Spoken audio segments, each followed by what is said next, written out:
As the season winds down, DW seniors Brittany Pritchard and Jake Nealon reflect on their college experience and discuss final goals for this year's season.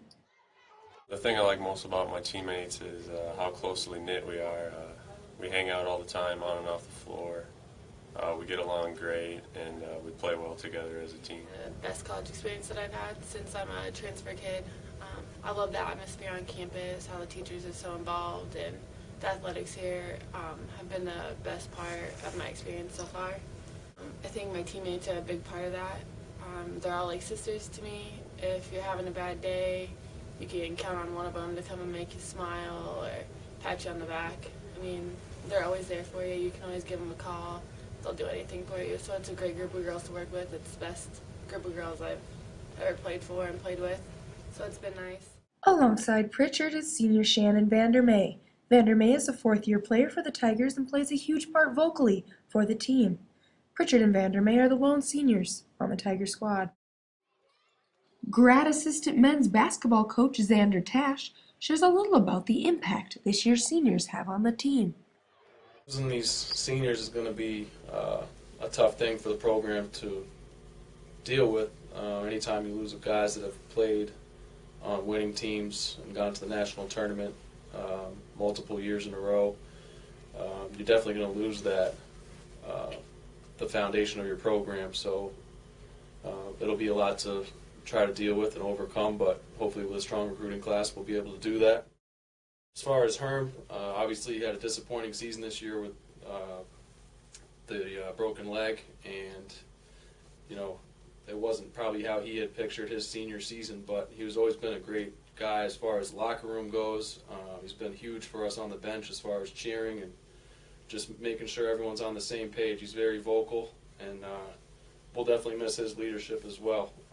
Jordan Long, obviously, you know, we're a team that didn't have a ton of bodies at the 4 and 5 spots, so losing him, it's going to be another big loss as well. You know, he's given us a lot of energy, rebounding, and he's had to play out of position sometimes at the 5, but he's a kid that's always been willing to do so. He has never complained, even though he's been undersized and forced to play the 5 when Jalen was out. So, you know, Chris came from a really strong Jayhawk junior college league in Kansas, and at first he was coming off the bench, then he came in and was a starter, gave us good minutes either off the bench or as a starter. It didn't really matter. You knew you were going to get a kid that was really tough on the glass and plays pretty good defense and likes to share the ball. From the 4-year seniors, Jake and Jordan, like I said, they were the only guys we had left from those really talented squads that went to the national tournament 5 straight years. And having them around for some of our younger guys has been huge.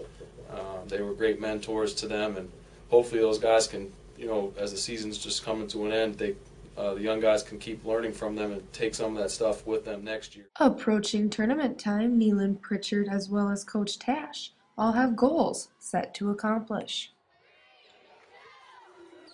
Our goals for us this season are to get better each and every day, to improve as a team and make the GPAC tournament in hopes of making the national tournament. Make it to the playoffs and hopefully make it to the national tournament. That's our goal for the rest of the season. I think we can beat anybody in the country, but that'll remain to be seen, and hopefully we can do what it takes to get into the GPAC tournament, make a run, and see where that takes us as far as the national rankings go. Finishing their basketball careers, Nealon and Pritchard share a little bit about their plans for the future. My future plans after graduation are to continue a career in sports industry through marketing and communication, and hopefully work for a professional sports franchise. My future plans after graduation, I'm actually going to take a year off, stay in the Mitchell area and work full-time, and then I'm going to apply to Denver University in Iowa and hopefully continue my education to get my master's in social work. The men and women both finish off the season February 18th in Sioux City, Iowa against Briarcliff.